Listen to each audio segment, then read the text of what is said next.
आज आपण बनवणार आहोत खमंग, मसालेदार आणि वर्षभर टिकणारं आंब्याचं लोणचं. लोणचं बनवायचं असेल तर घाई करून चालत नाही. योग्य पद्धतीने केलं तर लोणच्याला बुरशी लागत नाही, रंग टिकून राहतो आणि चवही अप्रतिम लागते. पण लोणचं करताना सगळ्यात महत्त्वाची गोष्ट म्हणजे कोणता आंबा वापरायचा. कारण आंबा योग्य निवडला नाही तर लोणचं मऊ पडतं किंवा लवकर खराब होतो. त्यामुळे आज मी तुम्हाला अगदी परफेक्ट लोणच्यासाठी योग्य आंबा कसा निवडायचा आणि बाजारात आंबा घेताना कोणत्या गोष्टी लक्षात ठेवायच्या हे सगळं सांगणार आहे. तर हा व्हिडिओ तुम्ही शेवटपर्यंत नक्की बघा.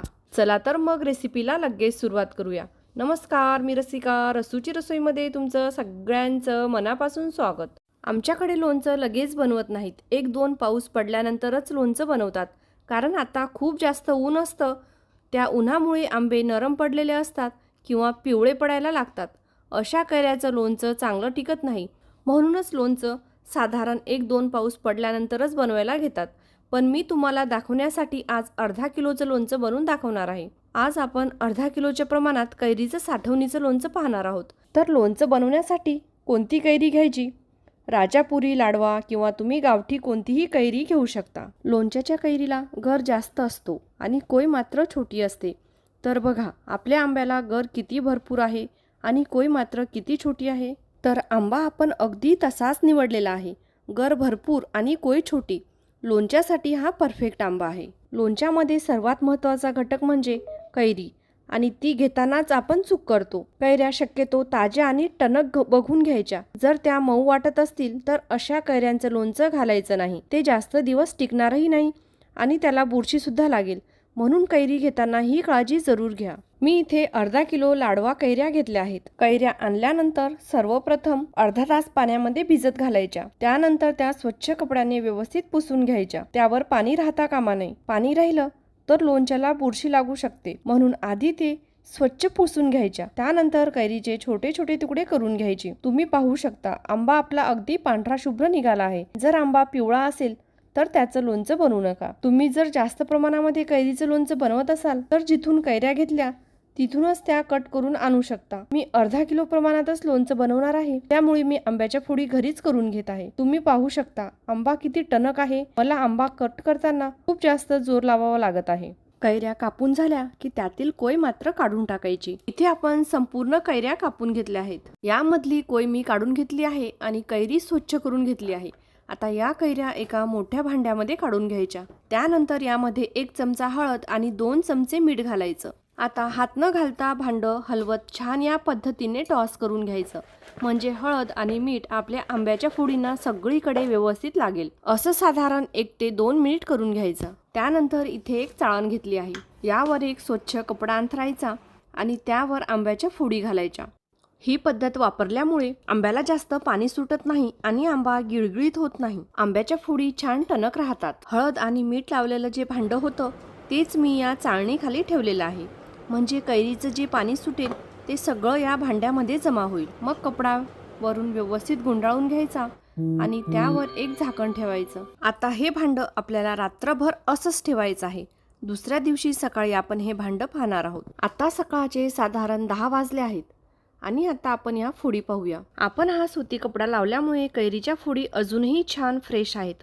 त्या गिळगिळीत झालेल्या नाहीत आणि त्यांना जास्त पाणीही सुटलेलं नाही. बघा, अगदी 1 चमचाभर पाणी सुटलेलं असेल. आता पुढे काय करायचं, एक ताट घ्यायचं आणि त्यावर एक सुती कपडा अंथरायचा. मग त्यावर या कैऱ्या पसरवून घ्यायच्या. हे ताट उन्हामध्ये 4 ते 5 तास वाळवून घ्यायचं. जर उन्हाची सोय नसेल तर फॅन खाली 10 ते 12 तास तरी वाळवून घ्या. कारण या कैरीमधलं पूर्ण पाणी निघलं पाहिजे. अजिबात पाणी राहता कामा नये. आपल्याला लोणचं वर्षभर साठवणुकीसाठी बनवायचं आहे. तर इथे आपण कैरीच्या फोडी छान 5 तास कडकडीत उन्हामध्ये वाळवून घेतल्या आहेत. आणि बघा, यामधलं सगळं पाणी पूर्णपणे निघालेलं आहे. अजिबात पाणी राहिलेलं नाही. हे वाळवून घेतलेल्या फोड्या मी एका भांड्यामध्ये काढून घेत आहे. मी फोडी दाबून बघते तरी माझ्या हाताला पाणी लागत नाही. म्हणजे फोडीमध्ये अजिबात ओलावा नाही. त्यामुळे ही प्रक्रिया व्यवस्थित करणं खूप गरजेचं आहे. आता लोणच्यासाठी लागणारा मसाला पाहूया. तर आपण मसाला बनवण्यासाठी साहित्य घेतलेलं आहे. लाल तिखट, हळद, लसूणच्या पाकळ्या, मीठ, मोहरी, मोहरीची डाळ, जिरा, मेथी आणि हिंग. आणि 1 वाटी तेल. तर सर्वप्रथम गॅसवर कढई ठेवायची आहे. कढई गरम करून घ्यायची आणि त्यामध्ये सर्वप्रथम मोहरी घालायची. मोहरी छान मंद आचेवर खमंग भाजून घ्यायची. हे बघा, असा तडतड आवाज यायला लागला म्हणजे समजायचं की मोहरी छान भाजली आहे. तर भाजलेली मोहरी मी दुसऱ्या ताटामध्ये काढून घेतली आहे. आता या कढईमध्ये मोहरीची डाळ भाजून घेऊया. मोहरीची डाळ अगदी काही सेकंदातच भाजून होते. साहित्याची यादी मी डिस्क्रिप्शन मध्ये दिली आहे. मोहरीची डाळ छान भाजून झाली आहे. मी ती बाजूला काढून ठेवली. आता याच कढईमध्ये मीठ गरम करून घ्यायचं आहे. मिठामधला ओलावा निघेपर्यंत. मिठामधलं ओलावा कमी होईपर्यंत छान गरम करून घेतलं आणि तेही एका ताटामध्ये काढून बाजूला ठेवलेलं आहे. आता याच कढईमध्ये 1 चमचाभर तेल घालायचं आणि त्यामध्ये मेथीदाणा घालायचा आहे. मेथीदाणे तेलामध्ये छान परतून घ्यायचं. मेथीदाण्याला छान सोनेरी रंग आला की यामध्ये आपण घेतलेलं जिरा घालूया.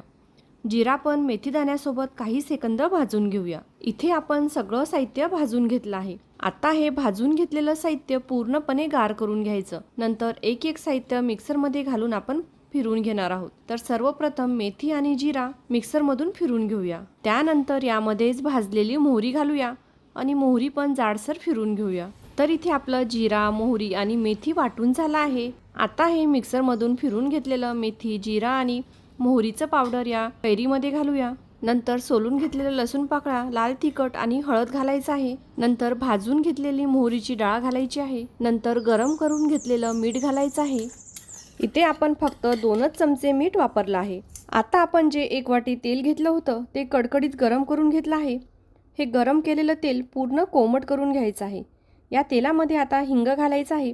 पण हिंग घालताना तो करपायला नको, म्हणून तेल पूर्ण कोमट झाल्यावरच त्यामध्ये हिंग घालायचा. जर आपण कडकडीत गरम तेलामध्ये हिंग घातला तर हिंग करपून जाईल आणि मग हिंगाची खरी चव आणि सुगंधही लोणच्यामध्ये येणार नाही. नंतर हे हिंग घातलेलं तेल पूर्ण थंड होऊ द्यायचं. म्हणजे या तेलामध्ये बोट टाकल्यावर काही सेकंद बोट सहज तेलामध्ये राहील इतपत तेल गार करून घ्यायचं आहे. कारण गरम किंवा कोमट तेल आपण लोणच्यामध्ये टाकलं तर लोणचं जास्त दिवस टिकत नाही आणि काही दिवसांनी तेलाचा वास यायला लागतो. त्यामुळे तेल पूर्णपणे गार झाल्यावरच लोणच्यामध्ये घालायचं आहे. आज आपण अगदी गावरान पद्धतीचं कैरीचं साठवणीचं लोणचं बनवलं आहे. पूर्वी घराघरात मोठ्या प्रमाणात लोणचं घातली जायची आणि वर्षभर त्याची चव सगळ्यांना मिळायची. गावाकडच्या लोणच्याची खासियत म्हणजे यामध्ये तेल खूप कमी वापरलं जातं, पण तरीही लोणचं वर्षभर अगदी छान टिकतं. प्रत्येक फोडीमध्ये मसाला व्यवस्थित मुरलेला असतो, कैरी टणक राहते आणि चव इतकी अप्रतिम लागते की जेवणात दुसरं काही लागत नाही. फक्त लोणच्यासोबत भाकरी किंवा वरण भात सहज संपतो. आजकाल मार्केटमधल्या लोणच्यामध्ये तेल खूप जास्त असतं. लोणच्यापेक्षा तेलच जास्त दिसतं. पण गावरान पद्धतीमध्ये प्रत्येक गोष्ट संयमाने आणि योग्य पद्धतीने केली जाते. हिंग घातलेलं तेल पूर्ण गार झाल्यावर ते या लोणच्यामध्ये घातलेलं आहे. त्यानंतर सगळा मसाला व्यवस्थित हाताने प्रत्येक फोडीला छान चोळून लावून घेतला आहे. बघा, प्रत्येक कैरीच्या फोडींना मसाला किती छान आणि व्यवस्थित लागलेला आहे. आता हे बनवून घेतलेलं लोणचं 8 ते 10 दिवस मुरण्यासाठी ठेवायचं आणि त्यानंतरच खायला घ्यायचं. यासाठी मी हवाबंद अशी काचेची बरणी घेतली आहे. सर्वप्रथम बरणीच्या तळाशी थोडंसं मीठ घालायचं. त्यानंतर तयार केलेलं लोणचं भरायचं. संपूर्ण बरणी भरून झाल्यानंतर वरून पुन्हा अर्धा चमचा मीठ घालायचं. मी दोन्ही बरण्या याच पद्धतीने भरून घेतल्या आहेत. दोन्ही बरण्यावरती थोडंसं मीठ घालायचं आणि त्यानंतर वरून प्रत्येकी 1-1 चमचा तेल घालायचा. आता बरणीचं झाकण व्यवस्थित लावून घ्यायचं आणि हे लोणचं 8 दिवस तरी उघडायचं नाही. 8 दिवसानंतर संपूर्ण लोणचं एका मोठ्या भांड्यामध्ये काढून घ्यायचं. परत एकदा व्यवस्थित मिक्स करून घ्यायचं आणि पुन्हा बरणीमध्ये भरून ठेवायचं. 8 दिवसानंतर हे लोणचं खायला तयार होतं. मसाला छान मुरलेला असतो आणि कैरीच्या प्रत्येक फोडीमध्ये अप्रतिम चव उतरलेली असते. ही माझ्या आईची पारंपरिक पद्धत आहे. आई दरवर्षी याच पद्धतीने लोणचं बनवते आणि ते वर्षभर अगदी तसंच टिकून राहतं. ना बुरशी लागत ना रंग बदलत. म्हणून आज मीही तुम्हाला अगदी त्याच पद्धतीने हे लोणचं बनवून दाखवलं आहे. तुम्ही या पद्धतीने एकदा हे लोणचं नक्की करून बघा आणि कसं झालं ते कमेंटमध्ये नक्की कळवा. रेसिपी आवडली असेल तर प्लीज व्हिडिओला एक लाईक करा आणि तुमच्या मित्र मैत्रिणी तसेच नातेवाईकांसोबत शेअर करा. अशाच नवनवीन आणि पारंपरिक रेसिपी पाहण्यासाठी आपल्या चॅनलला सबस्क्राईब करा आणि बाजूला असलेल्या बेल आयकॉनला सुद्धा प्रेस करा, म्हणजे नवीन रेसिपीचे व्हिडिओ तुम्हाला सगळ्यात आधी पाहायला मिळतील. रेसिपी इथपर्यंत पाहिल्याबद्दल मनापासून धन्यवाद.